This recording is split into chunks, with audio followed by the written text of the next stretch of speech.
TN Epic நடத்துகின்ற heart rhythm disorders துவக்க விழா நிகழ்ச்சியில் நான் கலந்து கொள்ளுகிற வாய்ப்பை எனக்கு தர வேண்டும் என்று என்னை அழைத்த டாக்டர் ஜோசப், டாக்டர் தீபக் அவர்களுக்கு என்னுடைய நன்றியை நான் தெரிவித்துக் கொள்கிறேன்.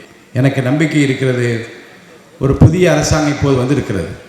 ஒரு புதிய கோணத்தில் இதுவரை யாரும் நினைத்திராத ஒரு பாதையில் வெளியரங்கமான ஒரு டிரான்ஸ்பரண்ட் கவர்மெண்ட், இதுவரை யாரும் நினைத்து கூட பார்க்க முடியாத நிலையில் இந்த மருத்துவத்துறையில் மிகப்பெரிய மறுமலர்ச்சியை காண வேண்டும் என்று நினைக்கிற ஒரு முதலமைச்சர் டாக்டர் சி விஜய் ஜோசப் அவர்கள் மூலமாக நமக்கு கிடைத்திருக்கிறார். எல்லா சீஃப் மினிஸ்டர்ஸும் அவர்களுடைய பங்களிப்பை இந்த தமிழ்நாட்டுக்காக செய்திருக்கலாம். ஆனால் இவரை பொறுத்த வரைக்கும் ஏதாவது செய்ய வேண்டும், எல்லா துறைகளிலும் அதை செய்ய வேண்டும், எல்லா மக்களுக்கும் அது சென்று போய் சேர வேண்டும் என்பதில் எவ்வளவு அக்கறையாக இருக்கிறார் என்பதை அவரோடு நான் பேசி கொண்டிருக்கிற போதும், அவர் திட்டங்களை தீட்ட முனைகிற போது, குறிப்பாக தேர்தல் அறிக்கையை தயாரிக்கின்ற அந்த குழுவில் நான் இருந்தேன். ஏறத்தாழ நம்முடைய மருத்துவத்துறைக்கு இன்றைக்கு ஒரு பெரிய அற்புதமான பொக்கிஷமாக டாக்டர் அருண்ராஜ் கிடைத்திருக்கிறார்.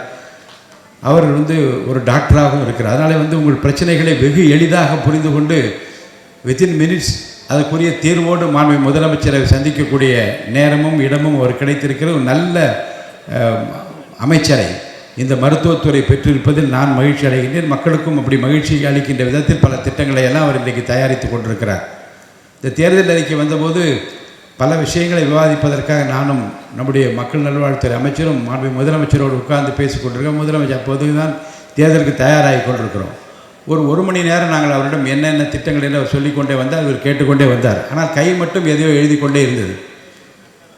எல்லாம் முடிந்தவுடன், 1 மணி நேரம் முடிந்தவுடன் அவர் என்ன சொன்னார் என்றால், இப்போ நீங்கள் சொன்ன எல்லா கருத்துலேயும் ஒரு 8 முக்கியமான விஷயங்கள் நான் எழுதியிருக்கிறேன், அதை படிக்கிறேன் என்று அதில் ஹெல்த் கேர் சிஸ்டம் உட்பட நாங்கள் என்னென்ன சொன்னோமோ அதெல்லாம் குறித்து வைத்துக்கொண்டு இதை உடனே செய்ய வேண்டும், இதுதான் ப்ரையாரிட்டி என்று அவருடைய சொன்னதில் ஹெல்த் கேர் நிச்சயமாக இருந்தது. நான் சொல்வதற்கு காரணம் என்ன என்றால், சில பேர் சொல்லுகிறார் ரொம்ப பேச மாட்டேன்றார். என்ன பேச வேண்டும் என்பது அவசியமில்லை, செய்கையிலே தன்னை காட்டிக்கொள்ள விரும்புகிற ஒரு முதலமைச்சரை பெற்றிருப்பது நீங்கள் எல்லாம் மகிழ்ச்சி அடைய வேண்டும். மாண்புமிகு மருத்துவ பெருமக்களே, மருத்துவத்துறையின் மூத்தவர்களே, இன்றைய விழாவின் சிறப்புக்குரிய விருந்தினர்களாக தாங்கள் பெற்ற அனுபவத்தை, தாங்கள் ஆற்றிய பணியை, தான் மட்டும் கற்றது தனக்கோடு இல்லாமல் மற்றவர்களுக்கும் அதை பகிர்ந்து கொள்கிற பாங்கின் மூலமாகவும் உயர்தர சிகிச்சை அளிப்பதன் மூலமாக பல உயிர்களை காப்பாற்றிய சிறப்புக்கு உரியவர் என்கின்ற முறையில் இங்கே சிறப்பான விருதுகளை மகிழ்வோடு பெற்று அமர்ந்திருக்கின்ற மிகுந்த மரியாதைக்குரிய உங்களால் அன்போடு டாக்டர் டிஆர்எம் என்று அழைக்கப்படுகின்ற பெரியவர் டாக்டர் டிஆர் முரளிதரன் அவர்களே, டாக்டர் நரசிம்மன் அவர்களே, மற்றும் இந்த நிகழ்ச்சி சிறப்பாக நடைபெறுவதற்கு காரணமாக இருக்கின்ற the organising chairman doctor K Jaishankar அவர்களே, டாக்டர் அஜய் நாயக் அவர்களே, டாக்டர் உல்லாஸ் விருது வழங்கி உரையாற்றி இருக்கின்ற டாக்டர் ஜாய் தாமஸ் அவர்களே, இந்த நிகழ்ச்சியில் இதயத்தை பற்றி நாம் பொதுவாக என்ன நினைப்போம், ஹார்ட் பீட் சரியாக இருந்தால் போதும் என்று நினைப்போம்.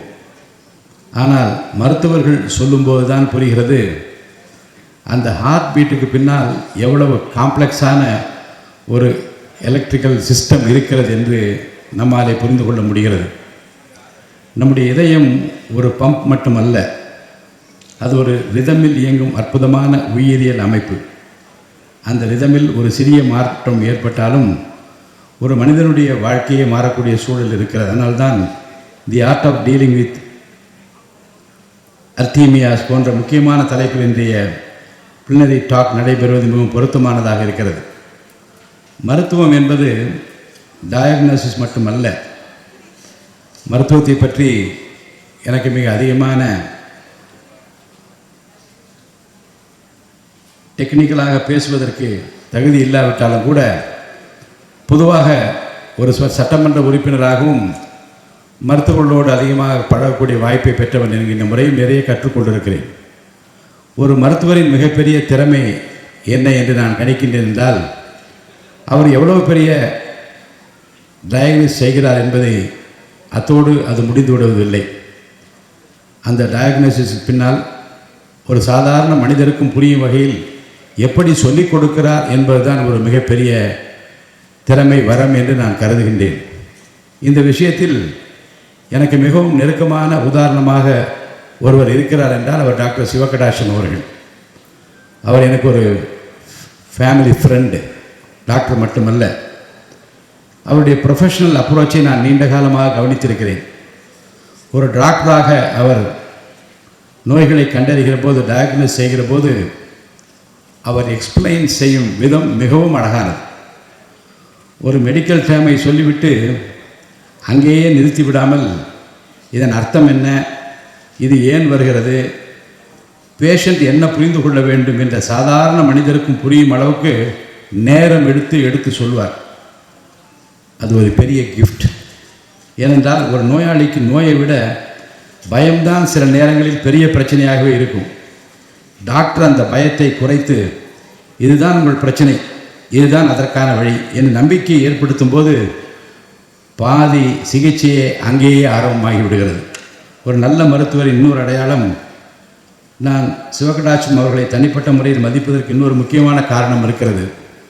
அவர் எல்லா பேஷண்ட்ஸுக்கும் கொடுக்கிற சரிசமமான ஒரு மரியாதை. அதில் குறிப்பாக பெண்கள் பயந்து கொண்டு தன் குடும்பத்தாரை அழைத்து வருகிற போது ஒரு தனி மனிதராக அவரிடம் பேசுகிற போது கனிவோடு அவர் குடும்பத்தை காப்பாற்றுகின்ற பொறுப்பில் இருக்கின்ற அந்த சகோதரிகளிடம் அவர் பேசுகிற போது எடுத்து சொல்லுகின்ற பாங்கும், நோய் பற்றி விளக்குகின்ற விதமும் நிச்சயமாகவே அனைத்து மருத்துவரிடம் நான் காண வேண்டிய ஒரு முக்கியமான அணுகுமுறையாக இருக்கிறது.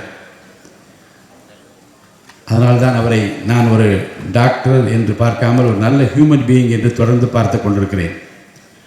மருத்துவத்துறையில் நாலேஜ் மிகவும் முக்கியம், ஸ்கில் மிகவும் முக்கியம், டெக்னாலஜி மிகவும் முக்கியமான அனைத்தும் மேலாக ஹியூமனிட்டி இருக்க வேண்டும். ஒரு நோயாளி மருத்துவமனைக்கு வரும்போது அவர் ஒரு நல்ல கேஸ் அல்ல, அவர் குடும்பத்தின் அன்பான மனிதர். ஒரு தந்தையாக இருக்கலாம், தாயாக இருக்கலாம், கணவராக இருக்கலாம், மனைவியாக இருக்கலாம், ஒரு குழந்தையின் உலகமாக இருக்கலாம். அந்த மனிதரை காப்பாற்றுவதன் மூலம் ஒரு முழு குடும்பத்தையே காப்பாற்றுகின்றோம் என்ற உணர்வு மருத்துவரிடம் இருக்க வேண்டும். ஒரு பாசிட்டிவ் அவுட்லுக் இருக்க வேண்டும். ஒரு டாக்டர் ஒரு பேஷண்ட்டுக்கு ட்ரீட்மெண்ட் கொடுப்பதோடு மட்டும் இருக்கவில்லை, சில நேரங்களில் அந்த குடும்பத்திற்கு ஹோப் கொடுக்கிறார். அதனால தான் நான் எப்போதும் நினைப்பது, doctors don't just treat diseases, they restore hope என்று நான் நினைப்பதுண்டு. இதை விட அழகான மருத்துவ தொழிலை வர்ணிக்க முடியாது என்று நான் நினைக்கின்றேன். டெக்னாலஜி வளரட்டும், ஆனால் மனித நேயம் குறைந்துவிடக்கூடாது. இன்றைய மருத்துவ உலகம் டெக்னாலஜியில் மிக வேகமாக முன்னேறி கொண்டிருக்கிறது. ஏஐ வருகிறது, அட்வான்ஸ் இமேஜிங் வருகிறது, ரொபாட்டிக் ப்ரொசீஜர்ஸ் வருகின்றன, ரிமோட் மானிட்டரிங் வருகிறது, வேரபிள் டிவைசஸ் மூலம் ஹார்ட் ரிதம் தொடர்ந்து மானிட்டர் செய்ய முடிகிறது.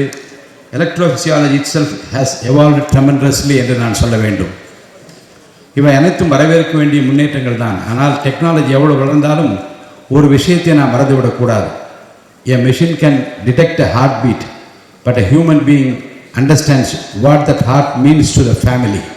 அதுதான் மருத்துவர்களின் தனிச்சிறப்பாக இருக்க வேண்டும். நான் ஒரு சட்டமன்ற உறுப்பினராகவும் சட்டமன்றத்தின் பேரவைத் தலைவராகவும் பொதுமக்களின் ஹெல்த் கேர் குறித்து தொடர்ந்து பல நேரங்களில் நான் சிந்திக்க வேண்டும், சிந்தித்து கொண்டிருக்கிறேன். ஒரு நல்ல ஹெல்த் கேர் சிஸ்டம் என்றால் பெரிய ஹாஸ்பிட்டல் மட்டும் இருக்கக்கூடாது. Prevention, early detection, accessibility, affordability and awareness, இவை அனைத்தும் சேர்ந்துதான் ஒரு நல்ல ஹெல்த் கேர் சிஸ்டத்தை உருவாக்க முடியும். குறிப்பாக ஹார்ட் டிசீஸ் மற்றும் இது போன்ற விஷயங்களில் அவேர்னஸ் மிகவும் முக்கியம். பல சிம்டம்ஸை இக்னோர் செய்கிறார்கள். சின்ன செஸ்ட் டிஸ்கம்ஃபர்ட் தான் இருக்கிறது, அது ஒருவேளை ஸ்ட்ரெஸ்ஸாக இருக்கும், ஒருவேளை ஸ்லீப் குறைவாக இருந்ததால் தான் இந்த தள்ளி போடுகிறார். ஆனால் நம்முடைய உடல் கொடுக்கும் வார்னிங் சிக்னல்ஸை நாம் கவனிக்க வேண்டும். அதற்காக அவேர்னஸ் கேம்பெயின் நிச்சயமாக அனைத்து மருத்துவ கல்லூரிகளிலும் மருத்துவமனைகளிலும் அவேர்னஸ் கேம்ப் மிகவும் அவசியமாகப்படுகிறது. மருத்துவர்களும் அரசாங்கம் இணைந்து பொதுமக்களும் இதை கொண்டு செல்ல வேண்டும். டாக்டர்ஸை முதலில் மக்கள் புரிந்து கொள்ள வேண்டும், டாக்டர்ஸை மக்கள் நம்ப வேண்டும். இன்றைய உலகத்தில் பெரிய சேலஞ்ச் என்னவென்றால் மிஸ்இன்ஃபர்மேஷன்.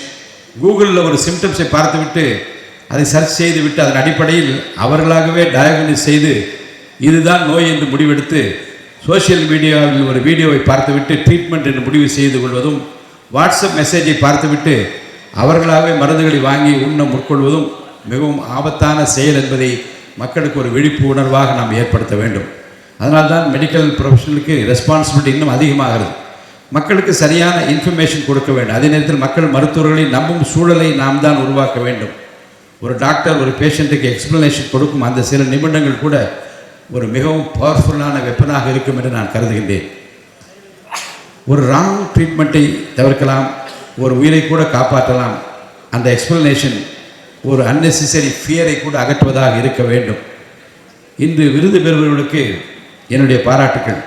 இன்று த ஹார்ட் ஆஃப் கோல்ட் என்ற விருதை பெறும் டாக்டர் டிஆர் முரளிதரன் அவர்களை பற்றி பக்கத்திலே அமர்ந்திருக்கிற டாக்டர் சிவகடாட்சி மௌலி என்று சொல்லிக்கொண்டே வந்தார்கள். தான் பெற்ற அனுபவத்தை, இறைவன் அவருக்கு கொடுத்திருக்கிற அந்த வரத்தினை, அந்த திறமையை, அந்த கைராசியை தன்னோடு வைத்துக் கொள்ளாமல் மற்றவர்களுக்கும் பகிர்ந்து அளிக்க வேண்டும் என்கின்ற அந்த உணர்வும், உடல் நலம் கொண்டிருக்கிற நேரத்திலே கூட நான் கண்டிப்பாக பேசுவேன் என்று வந்து பேசிய அந்த அர்ப்பணிப்பு உணர்வோடு கூடிய அந்த நிகழ்வும் எதை காட்டுகிறது என்றால், எனக்கு கிடைத்த இந்த ஆற்றலை, திறமையை நான் மக்களோடு பகிர்ந்து கொள்வேன், மற்றவர்களோடு தயார்படுத்துவேன் என்று சங்கிலி தொடராக இப்படிப்பட்ட மூத்த மருத்துவர்கள் நம்மிடம் கிடைத்திருப்பது இறைவன் நமக்கு கொடுத்திருக்கிற பொக்கிஷம் என்று நான் அவரை பாராட்ட விரும்புகிறேன். அதே போன்றுதான் டாக்டர் நரசிம்மன் அவர்களை பற்றியும் சொன்னார்கள்.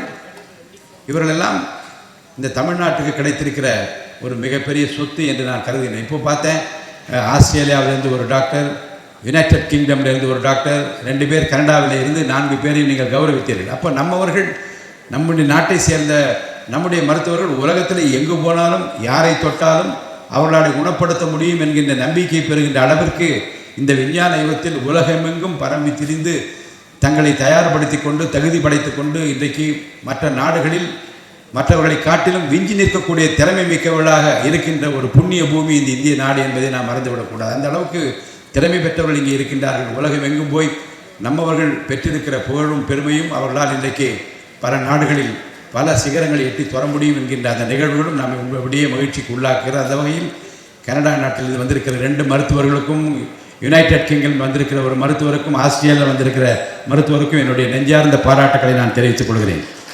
ஒரு மருத்துவருக்கு விருது வழங்குவது என்பது அவருடைய கேரியரை மட்டும் நாம் பாராட்டுவதல்ல. அவரால் குணமடைந்த நோயாளிகள், அவரால் நிம்மதி அடைந்த குடும்பங்கள், அவரிடமிருந்து கற்றுக்கொண்ட இளம் மருத்துவர்கள், அவருடைய சேவையால் பயனடைந்த சமூகம், இவர் அனைவரின் சார்பாக வழங்கப்படும் ஒரு மரியாதை தான் இந்த ரெகக்னிஷன் என்பதை நான் உணர்கின்றேன். விருது என்பது கைகளிலே பெற்றுக்கொள்கிற விலை உயர்ந்த ஒரு பொருளாக கருதிவிடக்கூடாது. அது ஒரு நம்பிக்கையின் அடையாளமாக, நீங்கள் ஆற்றிய அந்த சேவையினுடைய வெளிப்பாடாக உங்களை நாங்கள் மதிக்கின்றோம், உங்கள் சேவை பயன்பட்டிருக்கிறது, இன்னும் இந்த நாட்டுக்கு பயன்பட வேண்டும் என்று ஒரு ஊக்க சக்தியாக இருக்கக்கூடிய விருது என்று நான் இதை கருதுகின்றேன். யங் டாக்டர்ஸுக்கு ஒரு வேண்டுகோள், இங்கே இருக்கும் இளம் மருத்துவரிடம் நான் ஒரு சிறிய வேண்டுகோளை வைக்க விரும்புகிறேன். உங்களுடைய அறிவாற்றலை தொடர்ந்து அப்டேட் செய்து கொள்ளுங்கள், டெக்னாலஜியை கற்றுக்கொள்ளுங்கள், ரிசர்ச் செய்யுங்கள், இன்டர்நேஷ்னல் ஸ்டாண்டர்ட்ஸை ஃபாலோ செய்யுங்கள்.